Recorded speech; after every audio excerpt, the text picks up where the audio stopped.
Hello, welcome to another episode of Footprint. In this episode, we are here to continue with the conversation with our brother Kwesi Pratt Jr.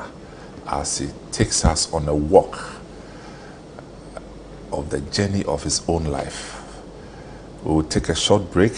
When we come back, we would like to know what he makes of the Kufuor regime and his own engagement with that regime. We'll be right back. Welcome back. It's Footprint with Kwesi Pratt Jr. If you just tune in to radio, this is Footprint, and I have Kwesi Pratt. Kwesi, welcome once again. Thank you. You told us a beautiful story in our earlier episode. Now, coming out of school and going into Ghana Institute of Journalism, I believe that you had experiences while you were there that exposed you to politics, if you like. You care to share some of the experiences? And some of the people you actually met at GIJ that also shaped your own thinking. You know, the Ghana Institute of Journalism had been established as a school for training journalists all over Africa. Oh, really? To pursue the African Revolution. Oh, well, that was the purpose Africa. of establishing Africa. It was an African school. Wow. Preparing revolutionary journalists, to continue with the national liberation struggle and to work on the transition. It was more journalism, but more ideological. Is that correct? There was a lot of ideology and there was a lot of journalism and so on. It's a fantastic school. I don't know what it is today, but it used to be a really fantastic school. I mean, we were forced to actually learn 18 subjects. Wow. Economics, political science, history, French, all kinds of subjects, 18. And I think we were allowed to fail only 2 of the 18. Allowed to fail? Only 2 of the 18, Whoa. We did mass comm, all kinds of subjects, Now, so the school was an interesting breeding ground. I was in the same class with people from Swaziland then. What is it called? Yeah. Eswatini now, but Swaziland then. Many people came from there.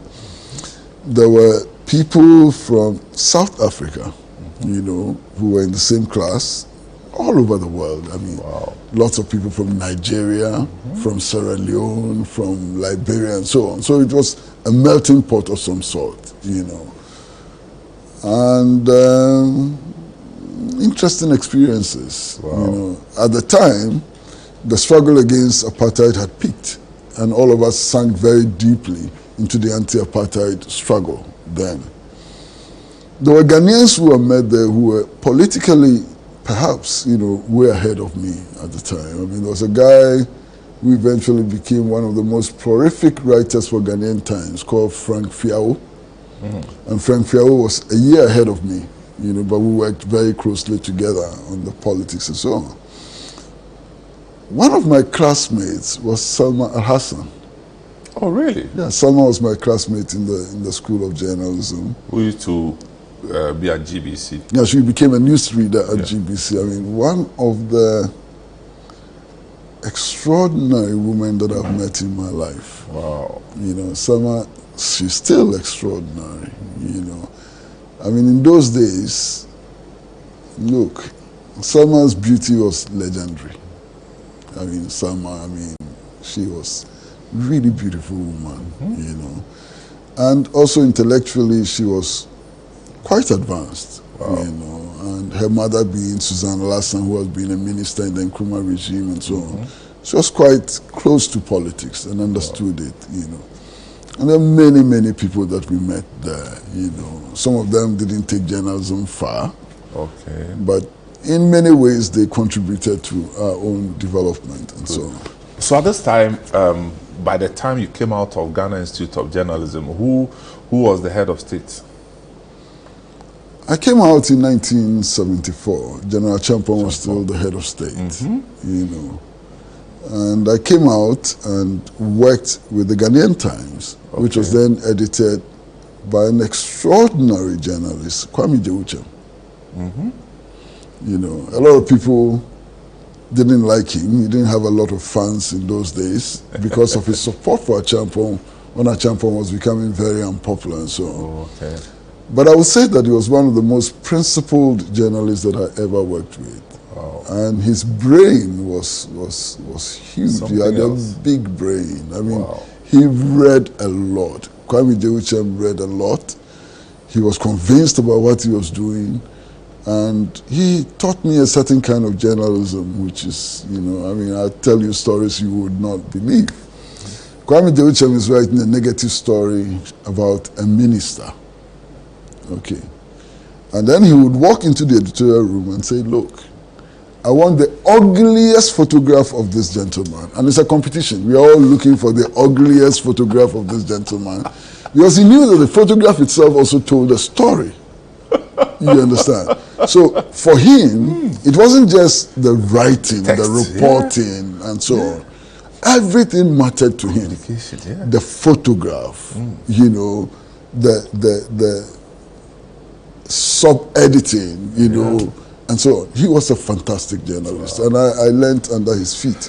I fell out with him though, and had to leave. Much later, Yeah, I fell out with him. At the time, was Christian Agri there?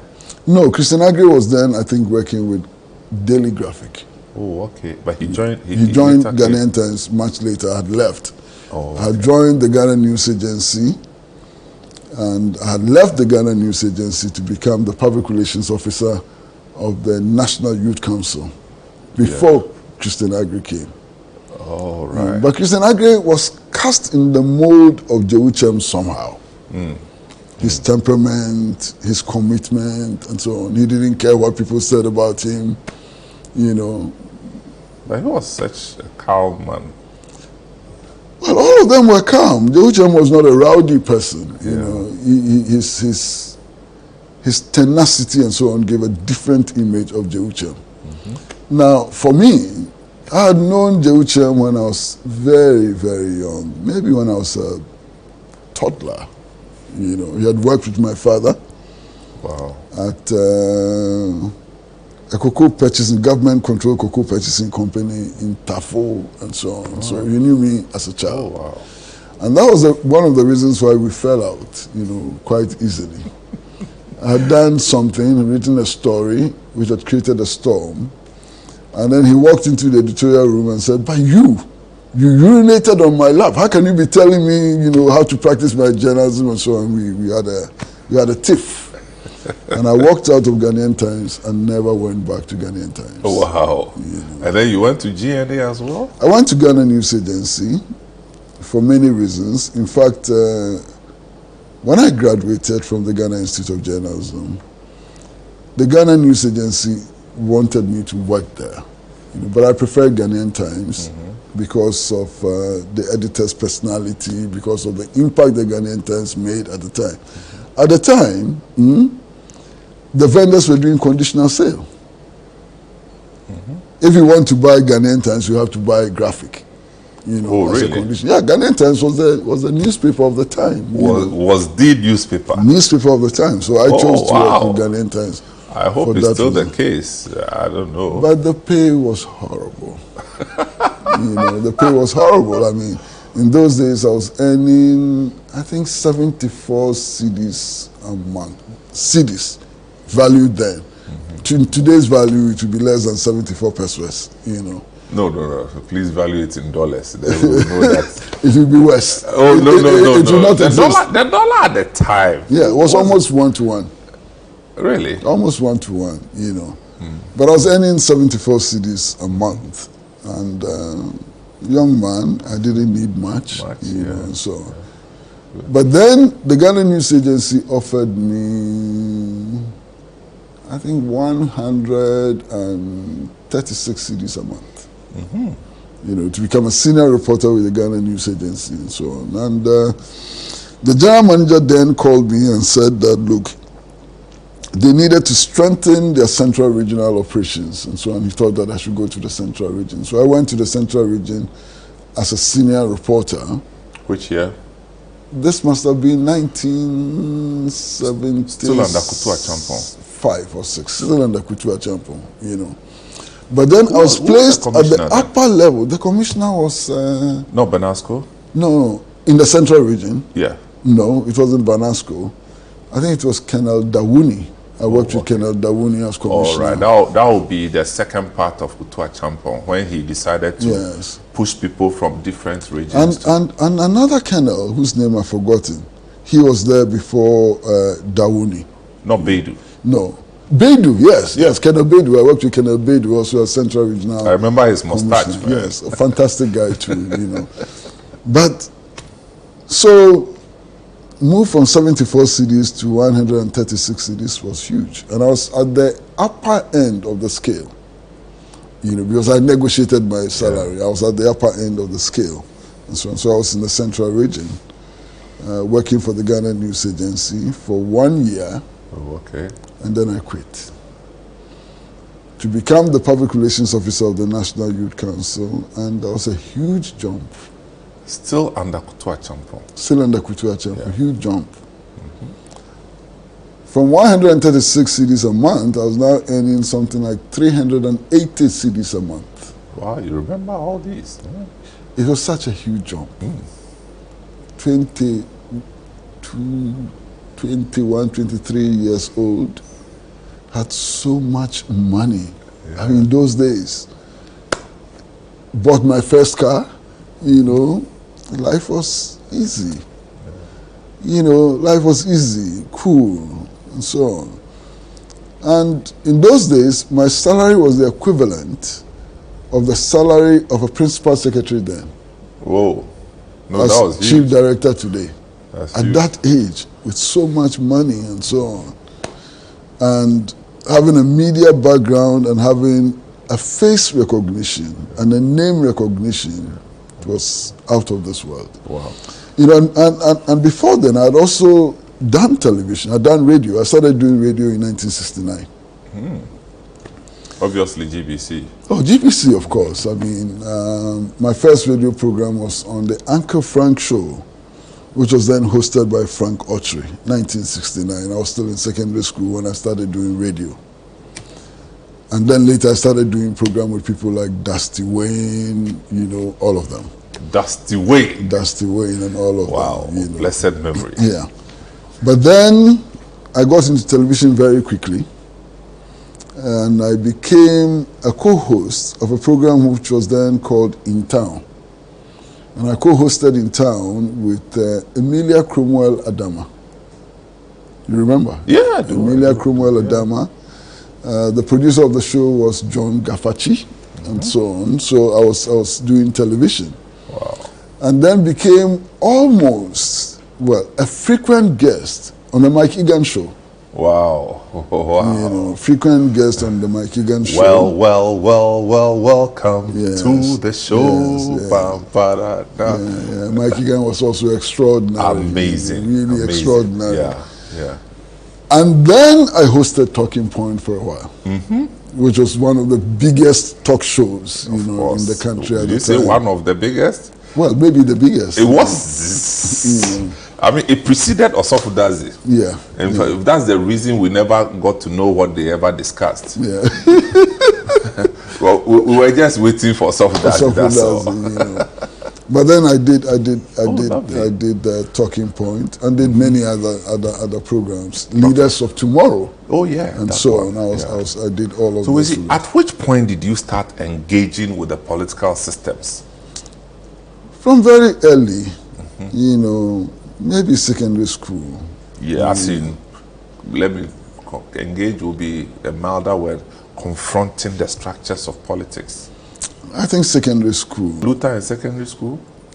I mean, in the debates and all of that in the one, writings and so on, yeah. the We are looking commitment at to the the public action. anti-apartheid struggle and so on. Yeah. Actually, I got the opportunity to do radio in 1969 because I played Gaddafi. There had been this mock United Nations General Assembly in the State House, and I'd been selected to play Gaddafi. Gaddafi had just staged his coup, 1969, same year. And I played Gaddafi, and Uncle Frank was so impressed that he invited me to join him to do, his program. Wow. Uncle Frank Show, Wakey Wakey, the Uncle Frank Show, and so on. So That's how I got involved, But then there were a few incidents which were quite clear. I had criticized the German government, heavy criticism. On which issue? On television. Yeah, on which issue? Like, I think it related to apartheid. Right. So I'd criticized the German government quite severely. And I think the embassy had protested, and they were discussing whether to take me off the show or not, and so eventually I stayed. That was one. There was another incident when I was actually, as a public relations officer of the National Youth Council, I was also the editor of the Youth Journal. And I'd written an editorial criticizing the union government idea of the Achampong government. I mean, that was out of this world. I mean, 76? Around 76. Yeah. I mean, for a public servant to use a public organ, state-owned organ, to criticize the military administration at the time was thought outrageous, But I survived. That's when your name was all over the place on the front pages of the newspapers.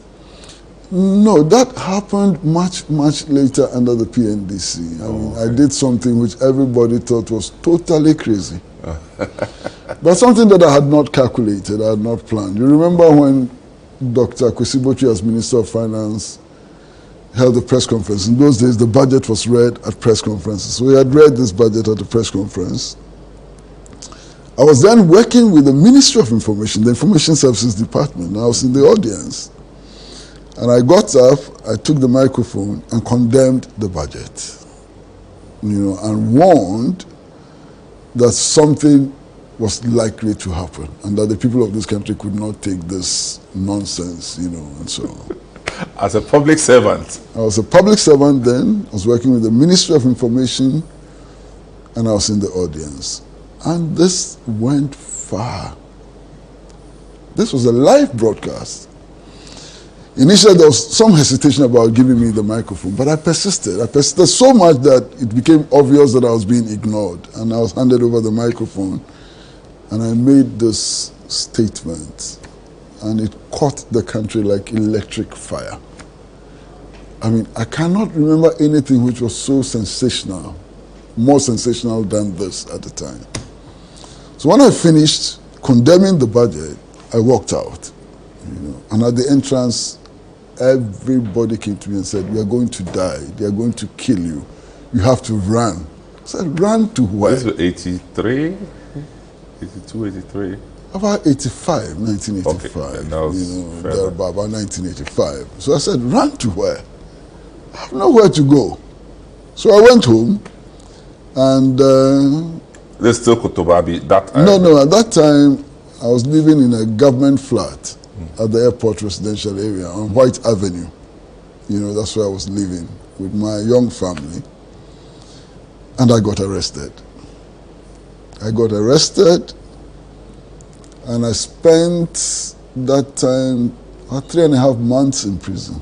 For doing what I did. For asking a question? Yeah, for condemning the budget, Wow. But that was a big thing. I mean, that was one of the biggest things that ever happened in my life. It was all over the world. It was in all the African journals, in the UK, everywhere.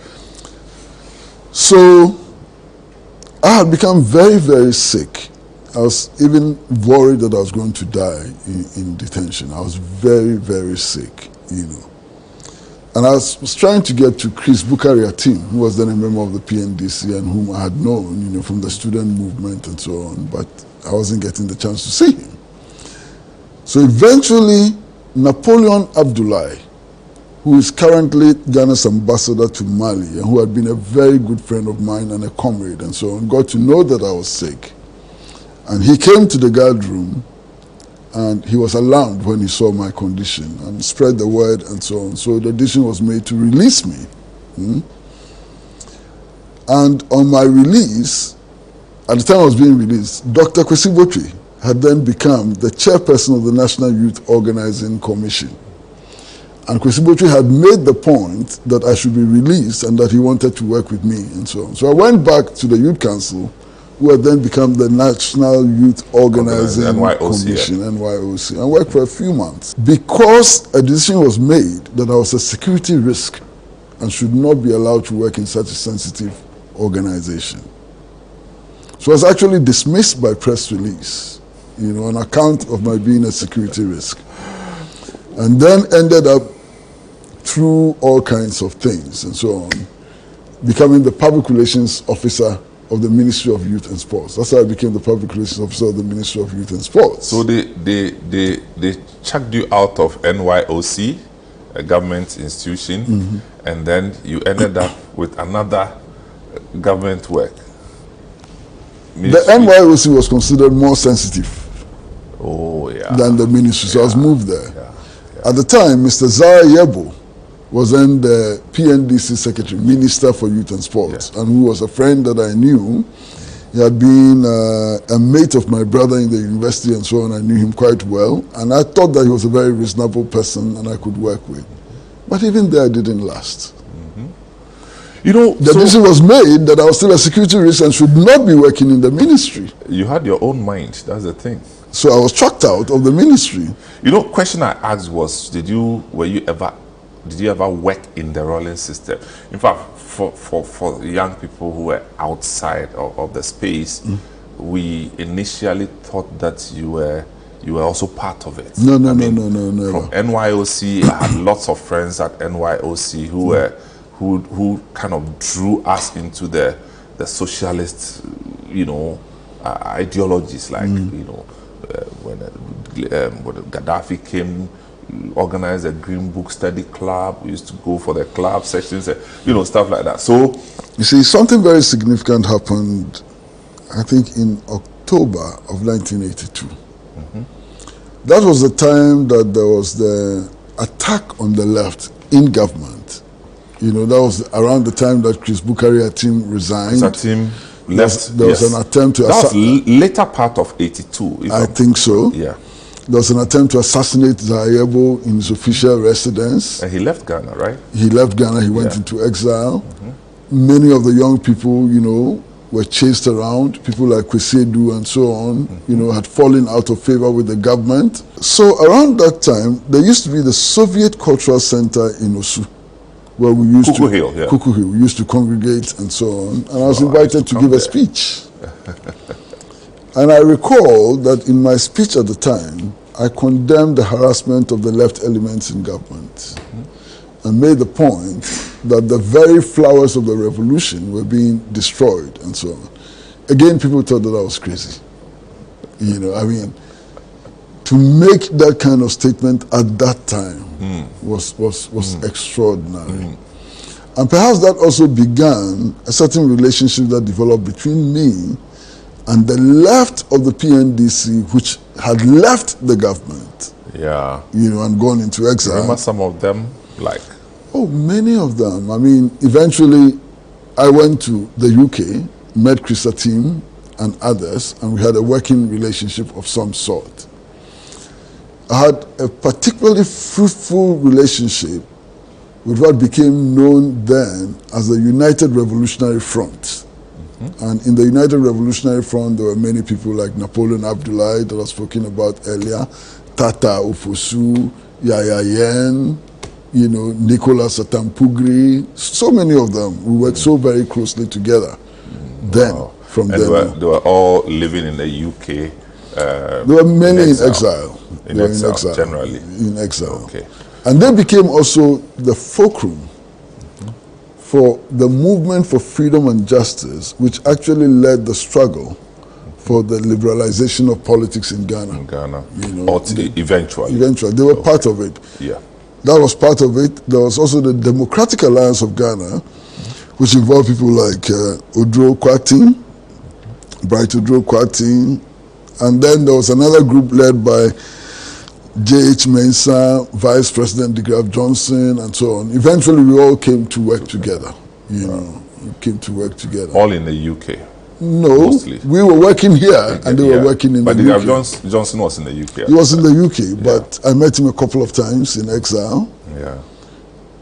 Spent quite a considerable length of time with J.H. Mensah when he was in Exile, for many reasons. His son, Kwabena, had been a very good friend of mine. He worked with the BBC. Yeah, he worked with the BBC. Kwabena Mensah. Yeah. He used to work on Focus on Africa. Lovely man. So anytime I went to London, I stayed with Kwabena Mensah. Wow. I stayed in his flat anytime I went to London. I developed a very good relationship with J.H. Mensah, and so on, you know. People, so it's Kwesi Pratt on Footprints. We'll take a short break and then come back and more info. We'll be right back. Welcome back. This is Footprint. I'm Samuel Atamensa with Kwesi Pratt Jr. As I said in my opening remarks, a lot of you may have known him for his social commentaries and being on radio and TV. But look, the man is just loaded. Not even 5 episodes of this program can tell the full story. But at least we are getting educated. So we see, after the NYOC experience, you joined Ministry of Sports, Youth and Sports as a PRO. And what happened after that? Well, there's a problem. I was on a very high salary then, the salary of a chief director today. Now, here am I going to work in the ministry, and they couldn't pay me the salary that I was on. So I actually lost 2/3 of my salary. But hey, what was I to do? Lost 2/3 of my salary. And then the decision was made that I couldn't work in the ministry too because I was a security risk. So eventually I ended up working with Lovelace Opon, National Association of Local Councils, as the PRO. And then over time, by 1986, 87, I got posted back to the Ministry of Fuel and Power, because they needed a PR person and so on. And they opted for me, so I went there as PR, and something very interesting happened. The minister then was Mr. Apiakran, and he was holding a press conference, and I was his PRO. And I was sitting there, and he had made some statements that I didn't agree with. So I actually wrote questions for the media to ask him, and he was embarrassed. So minister then decides that he cannot work with me again. But he got to know that you wrote the questions. Of course. It was obvious, So I lost my job again. Losing jobs has just it was part of the story. Second nature. I was always losing my jobs, So I lost my job again and started working on this newspaper, the Ghanaian Voice. The largest circulating newspaper perhaps in Ghanaian history. Danansa was the managing editor of Dark. Dark, huge, tough guy. We used to do 120,000 copies. 120,000 copies. I don't know any newspaper in Ghana which made that mark. Wow. So at that time, it was the only independent newspaper in the country. No, there were others. Free Press was there and so on. But the Echo popped up. Echo had a long history. Ebokwansa and so on used to work on Echo. Koko Mlemle, the Yes. But Ghanaian Voice was it, and so on. And that was a very interesting period, As if you are circulating 120,000 copies, money is not an issue any longer. So I was there, and then something happened. Don't tell me you lost your job there too. I didn't quite lose my job, but I was not happy with editorial policy and so on. The paper was changing. Well, something changed. So, Kofi Kumsin, Yeah. who was the editor of the Ghanaian Chronicle, called me and said, but hey, you could establish your own newspaper. I said, but I don't have what it takes to establish a newspaper. So Kofi Kumsin then said, I'm going to give you newsprint, which would enable you to publish 3 editions. I'll print the paper for you on credit, you know, and then you can use the Chronicle facilities to do your typesetting and so on. That's how we started the Insight, you know. Chronicle, was it at Salam Down or Kotobabi? Chronicle first started, I think, at a Salam Down. Yeah. But eventually it moved to Kotobabi. Yeah. And by the time it moved to Kotobabi, I had lost contact with Chronicle and so on. Oh yeah, because we used to, you know, hang around. But Chronicle was also a big thing. Yeah. And Kofi Kumsin was the journalist of the moment, you know, at that time and so on. But he virtually gave me the resources that I needed to establish the Insight newspaper. And I recall that our very first edition had the headline about Boachijan returning to Ghana. And the very first edition, we sold 18,000 copies. 18,000 copies. I mean, that was huge. Wow. So this in the 90s, you know, like mid-90s. 93, thereabout, you know.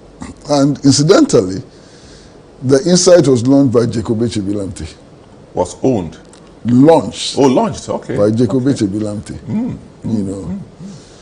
So we started the Insight, and the Insight is how many years old now? 31 years old. Wow. Circulation is gone down, but it's still alive. Like every other newspaper. Yeah, but it's still alive. Yeah, you know? The Insight newspaper, Kwesi Pratt. Yeah, the Insight. You used to punch the people. Jesus Christ. The Insight newspaper. So we started without an office. We didn't have anything. But at some point, all we had was an old typewriter. At some point, you went back operating from Kotobabi. Yes, that was when we started the Insight. We didn't have an office. Yes. All we had was space in my mother's sitting room. That I remember. So I got an old typewriter, put it there, and we started working from there, you know. Tell me, you used to have a lot of links with foreign missions. Links? Also were told as young boys at the time, especially the Eastern Bloc. Well, I'm a socialist. Yeah. I mean, and I believe that the great October Revolution of 1917 opened up new vistas for the world. It was an epoch-making event, you know, or a couple of events, which I believe was going to lead to the building of a new world, you know, in which exploitation was going to be banished and so on, you know. So politically and ideologically and all, the Soviet Union was a huge symbol for all of us. Not just me. Yeah. All of us. But you are quite vocal, so. Well, maybe, yes. Yeah, I spoke a lot. I still speak, you know. Speaking has become part of my life. So you had a relationship with key nations like the Soviet Union? Not a relationship with the state. But we worked very closely with the World Federation of Democratic Youth. Okay. Which was more or less, you know, sponsored by the Eastern Bloc. By the alliance, yeah. You know. But you visited Soviet Union at some point? Not very much. The first time was in 1981. Yeah, but that's on my way actually to Pyongyang. Yeah, but visiting there in 1981 would make you a friend of Jerry Rawlings at the time. No. Jerry Rawlings was never a socialist, never claimed to be socialist. That's one thing about Jerry Rawlings that I think that we haven't been fair with him. He never, throughout his life, ever claimed to be a socialist. Well, it's not a claim, but his association with the Castros, the association or the endorsement he received from the likes of Fidel Castro, Muammar Gaddafi, and the likes would give the impression. But don't forget that the most right-wing economic program this country has ever gone through was implemented by Jerry Rawlings. Oh, that's correct. with the influence of some of his people. Yeah. So how then is he a socialist? No, I'm just because saying. If you look at his economic policy, if you look at the economic recovery program, I mean, what were the main tenets of the economic recovery program? None of them authored by himself. Yeah, but it was implemented by his government. That's correct. A pure right-wing neoliberal agenda. Very much so. Yes. Because you had the likes of D.F. Annan influencing the likes D.F. Annan came much later. Much later. But what I'm saying is that... But Joe Abbey and Kwesi and so on, they led that... Exactly. These are right-wing people. Yeah. Which, Kwesi was a Marxist intellectual, until he... until he became finance minister and then the darling of the IMF and the World Bank and so on. IMF, you better be careful if you become their darling. That's what we know. It's not not rocket science. But again, you also had a given with Cuba. I've always believed in the dream of those compatriots who went to the Sahara Menstra and overthrew the Batista regime. Always, from childhood. I mean, Fidel has always been such a huge figure, and Ernesto Che Guevara is much, much larger than life, and so on. Che Guevara? Yeah. Who was he again? Ernesto Che Guevara? Yeah. Became many things, Yeah. He was a medical doctor, an asthmatic medical doctor who was a guerrilla leader and fought... Prior to the guerrilla leader, he used to be something. He was a medical practitioner, okay. Who got in touch with Fidel and eventually became this huge icon of justice. I mean, even in the West, one of the icons you can't miss is Ernesto Che Guevara. He's on all T-shirts, he's on billboards, he's everywhere. Ernesto, because of what he believed in. I remember his cap, right? But Ernesto was in Ghana. Yes. Ernesto Che Guevara was in Ghana in the Nkrumah era and actually stayed in what today is called Alista Hotel. Alista? Is it? Oh, Alista. Alisa Hotel. Oh, okay. They used to... that was the home of Mr. Kodobotio. Oh, I see. And Ernesto Che Guevara stayed with Mr. Kodobotio, who I've told you earlier, he was my uncle and so on, So the admiration for Cuba and what it did and so on is significant. So he came here Cuba, at an invitation of Nkrumah, right? I think so. Cuba managed to build the best health system in the world. No doubt. The testimonies are all over the place. Cuba managed to virtually eradicate illiteracy and to build an educational system which was free from cradle to the very top. You understand, and so on. Of course, today Cuba has many difficulties, a lot of difficulties, mainly as a result of this blockade, which has unjustifiably been imposed by the United States of America. But in those days, you could not be a Pan-Africanist, you could not be a young pioneer, you could not wish for a new world of freedom for African people and so on without admiring Cuba. Wow. Now let me take a short break, and then when we come back, we'll talk about your association with the MPP leading to the emergence or the leadership of President Kufuor. So I'm speaking with Kwesi Pratt, and this is Footprint. We'll be right back. Welcome back.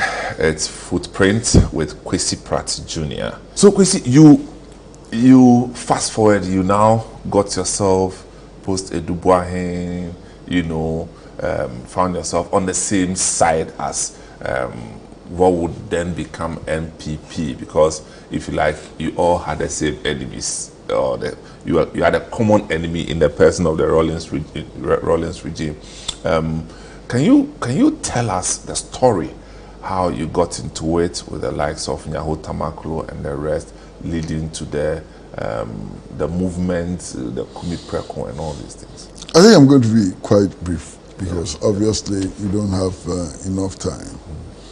I think it all started in 1986 when I was recruited by two people, Kwame Riafi, who used to be the secretary of the old students of the Kwame Nkrumah Ideological Institute, you know, and a guy called Lieutenant Owusu-Jima, who had been actually prosecuted for trying to overthrow the NLC and had been sentenced to death, you know. So these were the two people who recruited me in a bid to take over the Kwame Nkrumah Revolutionary Guards, then headed by Sonny Provençal, a minister in the Nkrumah government. You know. So we took over the Kwame Nkrumah Revolutionary Guards.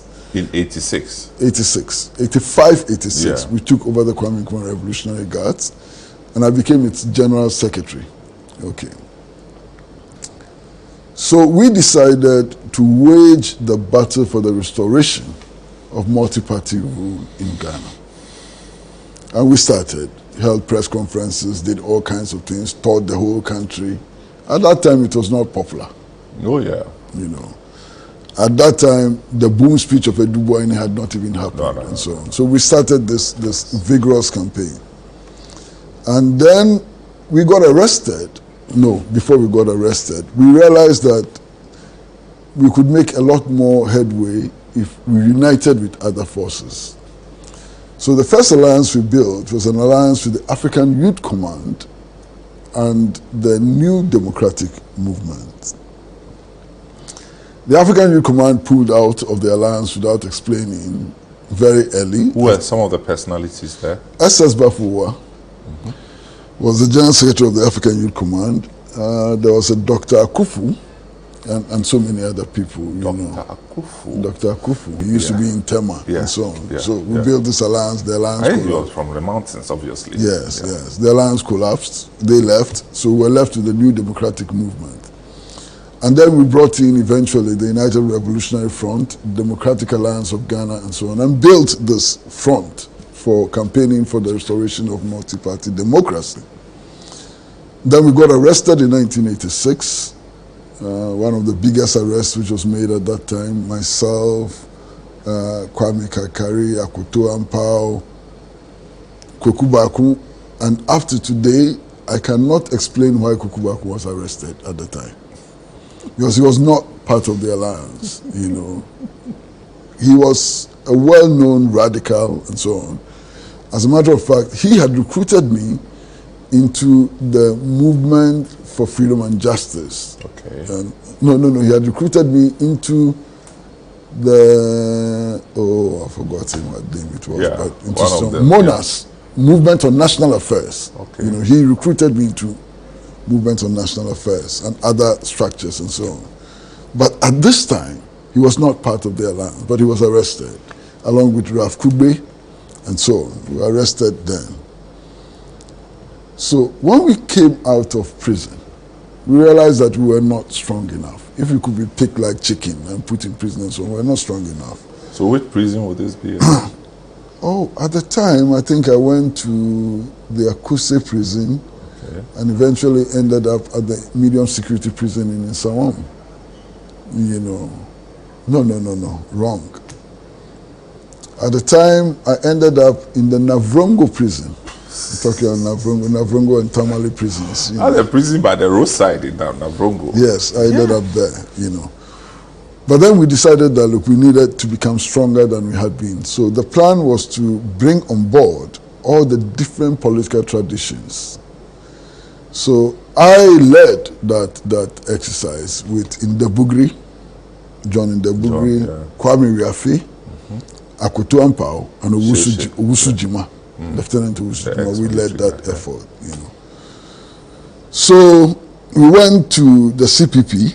We actually went to Mr. Kodobosu, who was then the apparent leader of the CPP, and he politely declined. He told us that in war, the generals don't go to the field. So the generals should stay back, and that we should go to the field. Polite decline, but no problem. And then we went to Mr. Victor Wusu, who was also then the apparent leader of the Dankwa Buzia tradition and so on. He readily agreed to participate and was the person who nominated Professor Dubois-Hini. He asked us to go and recruit Professor Dubois-Hini to join and so on. So we recruited Professor Dubois-Hini. All kinds of difficulties, but eventually he came on board because of the persuasive influence of Cabral Bliami here. Because eventually it was the persuasive influence of Cabral Bliami here which retained Professor Dubois-Hini as a member of the Movement for Freedom and Justice and so on. So Cabral was part of this? He wasn't. Okay. But I collaborated with him very, very closely. At the time, he had something to do with the GIJ, is that correct? I think so. Yeah. You know, but Cabral contributed in many ways without being part of the structure and so on. And Freddie Blay. Yeah. Freddie Blay, you know, I'll tell the Freddie Blay story much later, but he made a significant contribution and so on. So we started working together, you know, with Dr. Bilson, all kinds of people and so on. That's Dr. Bilson, Third Force Party. Third Force Party, you know, we worked very closely with him. So it was in this period that people of the Dankwa-Busia tradition started organizing under the banner of the Dankwa-Busia Club. Okay, yeah, you know, Dankwa-Busia Club or something like that. Mm-hmm. The very first Dankwa-Busia Club to be inaugurated was inaugurated by me and Akufo-Addo at the KO Methodist Park. Where is that? Kumasi. Oh, okay. And in fact, Reverend Asante Entry chaired that inauguration. Wow. You know. So the very beginning, the very nucleus of what eventually became the new Patriotic Party was inaugurated by me and Akufo-Addo. The record is clear. Wow. The second one to be inaugurated was inaugurated in Akufo-Addo. And it was inaugurated jointly by me and Professor Dubois-Hini. The record is clear. So that's how I got involved, you know, with the Dankwa-Busia tradition and so on. Because you were quite eloquent and passionate about the struggle. Okay. Right. But then at a certain point, when it became clear that the ban on party political activities was going to be lifted, Professor Dubois-Hini made the suggestion that we should all come together and build one party to confront the PNDC. And we refused. We flatly refused. Okay.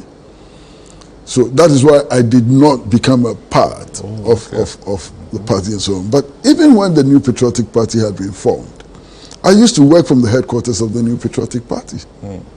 You know. Was that your bag? You had this bag.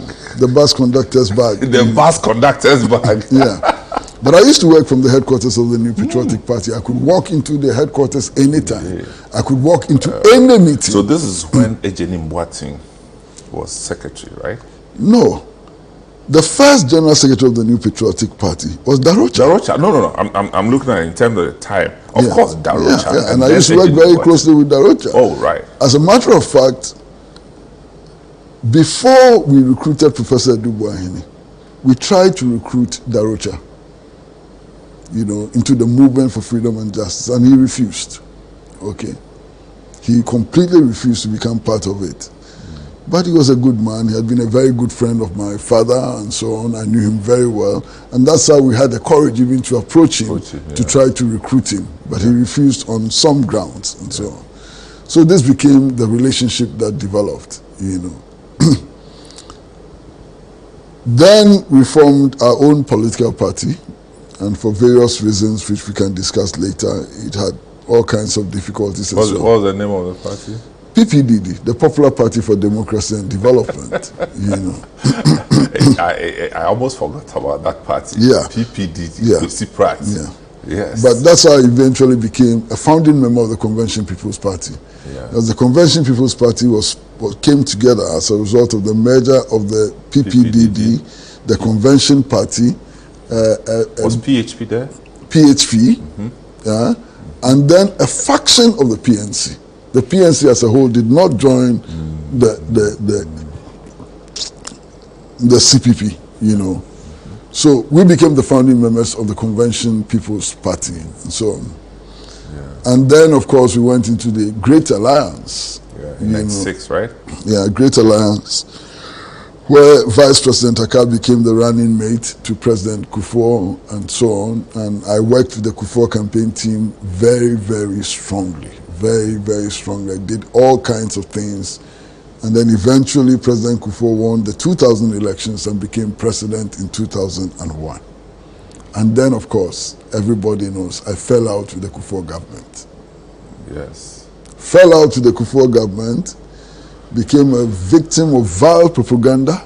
But why did you fall out with them? Oh, disagreement over policy issues, and so on. First of all, we objected to Ghana going HIPIC. Very strongly objected to Ghana going HIPIC. Various promises which had been made were not kept, and so on. So that's how the fallout came about. But you are still on good terms with them. Oh, as for President Kufuor, he's one person I've grown to respect a lot. I disagree with him politically. We are not on the same page. But you cannot ignore his demeanor. Yeah. As a personality. As a personality, President Kufuor is relaxed. He's not abrasive and so on. You can engage in conversations with and so on. So I still sometimes visit him. Lovely. I still visit him. We have conversations and so on. I have a lot of respect for him. Yeah. In the process, you must have worked with President Akufo-Addo as well. Yes. Or engaged, or found yourself in the same space.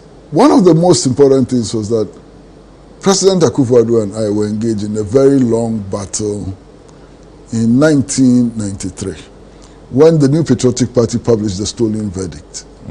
They attacked Nkrumah in that document. Spoke about dictatorship under Nkrumah and so on. I felt very offended, you understand? Because Nkrumah was not in power. You had a problem with PNDC and you are writing your stolen verdict and you focus attention on Nkrumah and so on. So there's a period of exchanges in the media between me and Nana Addo Dankwa Akufo-Addo, okay, around 1993. But by 1995, the idea of forming the Alliance for Change came up. And the whole idea was conceived at the residence of Ni Ejiri Blankson, who is now a member of the Council of State. It was Nana Addo Dankwa's birthday, and they had met there, to celebrate the current president's birthday. I didn't go to that celebration. It was then that the discussions about forming a movement to confront the Rawlings regime, came up. And my name was suggested as somebody who could be of help and so on. So I think the day after the meeting, I was contacted by Ferdinand Ayim, and others, including Haruna Atta and so on. Yeah. So I agreed to become part of that, and we formed the Alliance for Change, which campaigned, against the value-added tax. Our main focus then was on the value-added tax. The first demonstration, it's estimated about 100,000 people took part in the demonstration. 6 people died, and so This is the Kumipreko, right? This is the Kumipreko demonstration. Yeah. And a new relationship developed between me and the current president, Nana Addo Dankwa Akufo-Addo. As a matter of fact, some of the forces within the New Patriotic Party did not want him as spokesperson of the Alliance for Change. He was not leader, he was spokesperson. A lot of people think that he was the founder and leader and so on. It's not true. He was the spokesperson. I nominated him as the spokesperson of the Alliance for Change. I did that nomination against opposition. From people like who? Victor Newman. Reku Brobe and others opposed that. Yeah. Okay? But I nominated him, and I was keenly supported by people like Koku Bakun, like Akoto Ampao, Sheshe, and others, and he became the spokesperson. Okay. And I think he did a good job with that role. Well, Nana Addo has always been a showman. I mean, you erect the platform for him, and he will perform. He's been a showman. Are you still in touch with him? The last time I spoke to him was August last year. Okay. On my birthday. That was the last time. There's so much we could still be talking about, but I wouldn't want to take too much of your time. It's been almost 2 hours already. Thank you so much for your time. Thank you, Samuels. So grateful. Thank you so very much. Grateful. So very, very much. People, so it's been Kwesi Pratt Jr. telling his story, or part of his story. And I can't be more grateful than this, because he's a man I have respected and honored for 4 decades of my life, and I'm not exaggerating. Thanks for joining us. The program is Footprints. My name is Samuel Atamensa. See you next time.